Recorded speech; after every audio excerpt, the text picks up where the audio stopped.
Olá, estudante, olá você, seja muito bem-vindo ao canal. Meu nome é Thalita Vitória, são agora 5 da manhã, mais especificamente 5 e 9 da manhã. Tá dando pra ver aí? Eu acho que tá, mas seguinte, vamos lá. Antes de tudo, deixa eu falar a frase da semana, que é a seguinte: para quem tem um grande sonho, nenhum obstáculo é invencível. Mas enfim, simbora um resumo da semana. Essa semana passada foi o meu aniversário, hoje é domingo, estamos iniciando aí mais uma semana, né, em direção à quarta semana de estudos pro Enem. Então, gente, na segunda-feira, normalmente eu estudo matemática. No entanto, eu decidi não dar continuidade a outros conteúdos de matemática, ou seja, ver um outro conteúdo, porque eu não estava me sentindo tão segura quanto resolução de exercícios voltados para a razão, proporção e regra de três. É considerado um assunto simples, mas o problema não é esse. O problema são as questões do Enem, que tem muitos distratores, né? Então, são muitos termos, às vezes uma palavra ali que eles colocam para justamente causar dúvida e você termina perdendo uma questão. Então, eu não estava me sentindo muito segura com relação a isso. Então, eu não sei quanto tempo eu vou levar, mas eu realmente quero estar bem nos assuntos fáceis, porque são assuntos muito recorrentes, são assuntos que caem assim em grande quantidade ao longo da prova, ao longo das 45 questões. Então, eu não quero ir mal, eu quero ir bem. Infelizmente, o Enem está passando por muitas mudanças, por tudo que aconteceu no ano passado, por conta do vazamento de questões, e a correção de redação também mudou. Eu não entendi muito, eu fiquei um pouco frustrada com relação a isso. Eu saí da redação com aquela sensação de 900 mais vem aí, e eu tava feliz. Eu saí com aquela sensação de 940, 960 talvez, no muito assim, ou 920 ou 900, mas eu terminei tirando 840. Eu pensei que, putz, errei, né? Fazer o quê? Não adianta chorar pelo leite derramado, mas eu fui assistir alguns outros vídeos de pessoas falando sobre redação, pessoas que vendem cursos, né? Pessoas que vendem mentorias, e eu pensei, cara, não foi só eu, sabe? Pessoas que fizeram mais de 140, mais de 130, mais de 150 acertos, mais de 160 acertos na prova do Enem e tiraram 700 na redação, tiraram 800 na redação. Isso termina sendo inadmissível, né? É o aluno ser feito de besta, de bocó.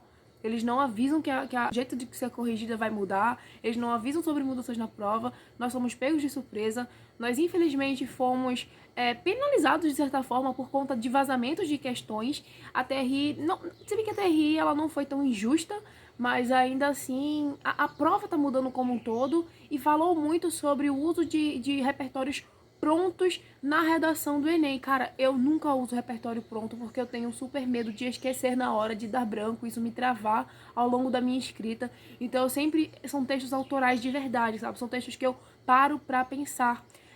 A redação do ano passado foi falando sobre o envelhecimento, então eu parei para pensar na hora, sabe? Eu tirei uns 5, 10 minutos depois de ler os textos motivadores e não trouxe coisas utilizadas ao longo do texto motivador. Então eu falei sobre a Demi Moore, eu falei sobre o filme A Substância, eu falei sobre coisas que pra mim fizeram sentido naquele momento, sabe? Coisas que eu conseguia falar sobre. Falei sobre o etarismo, trouxe essas coisas relacionadas ao mundo pop, à cultura pop, que são filmes, atores, enfim. E fui montando minha narrativa. Eu lembro de ter colocado na IA pra IA corrigir.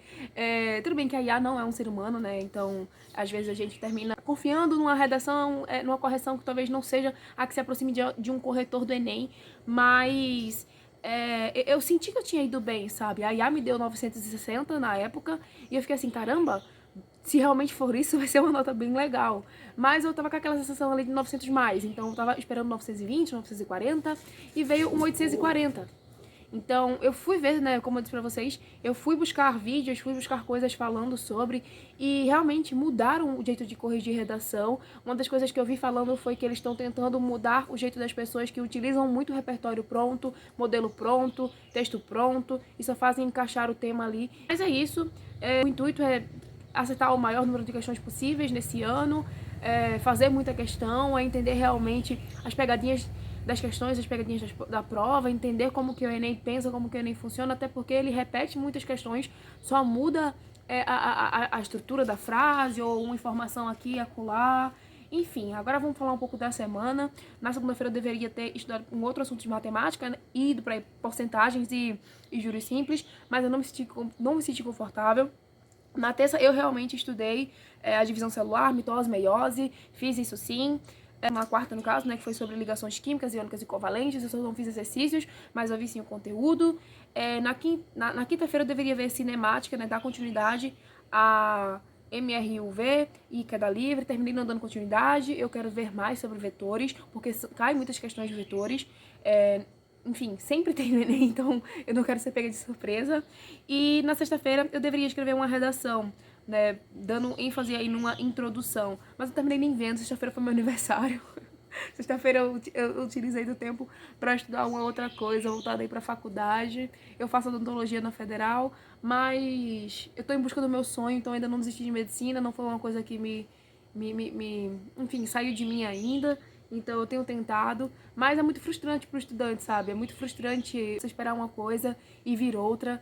E essas mudanças, sabe? Não acho que as minhas médias anteriores sejam suficientes para alcançar aí uma aprovação em medicina, porque muitas pessoas vão utilizar os anos anteriores, né? Então tem pessoas que vão ter provas muito, enfim, notas muito médias, muito melhores. Mas é isso, sabe? Eu só esperava um 900 mais uma redação, sabe? Porque eu saí com aquela sensação de que eu realmente tinha feito uma redação 900 mais. Quando cheguei em casa, quando corrigi, assim, quando vi depois o texto, depois de um tempo, eu vi que se aproximava mais ou menos disso. Mas não tem muito o que eu fazer, né? Não adianta chorar pelo leite derramado, como eu falei. Bola pra frente e vamos embora, né? Vamos estudar. E é isso aí. Eu vou dar continuidade aos estudos aqui em matemática, reforçando bastante regra de 3 razão e proporção, porque é um assunto que cai muito, muito, muito. E eu só quero dar continuidade a outro conteúdo quando eu me sentir confiante o suficiente, mas eu não quero passar mais do que 3 semanas nesse conteúdo, não. Eu espero me ver livre desse conteúdo, mas ainda assim continuar fazendo exercícios. Né? Tem para mais de... Vendo aqui as apostilas que eu tenho em casa, acho que eu tenho para mais de uns 400 ou 300 exercícios para fazer. Não necessariamente eu vá fazer todos, mesmo que eu queira fazer, sabe? Para fazer a maior quantidade possível. Mas não é só sobre quantidade, é sobre qualidade. Então, quero fazer. E nas questões que eu vir a errar, tenho certeza que eu vou errar alguma coisa, sabe? O erro nos mostra onde a gente precisa melhorar. Então, nas questões que eu vir a errar, eu quero corrigir e entender o motivo do erro. Eu quero realmente ir com sangue nos olhos, sabe? Fazer o melhor que eu puder. E é isso. Beijo e até o próximo vídeo. Fica com Deus.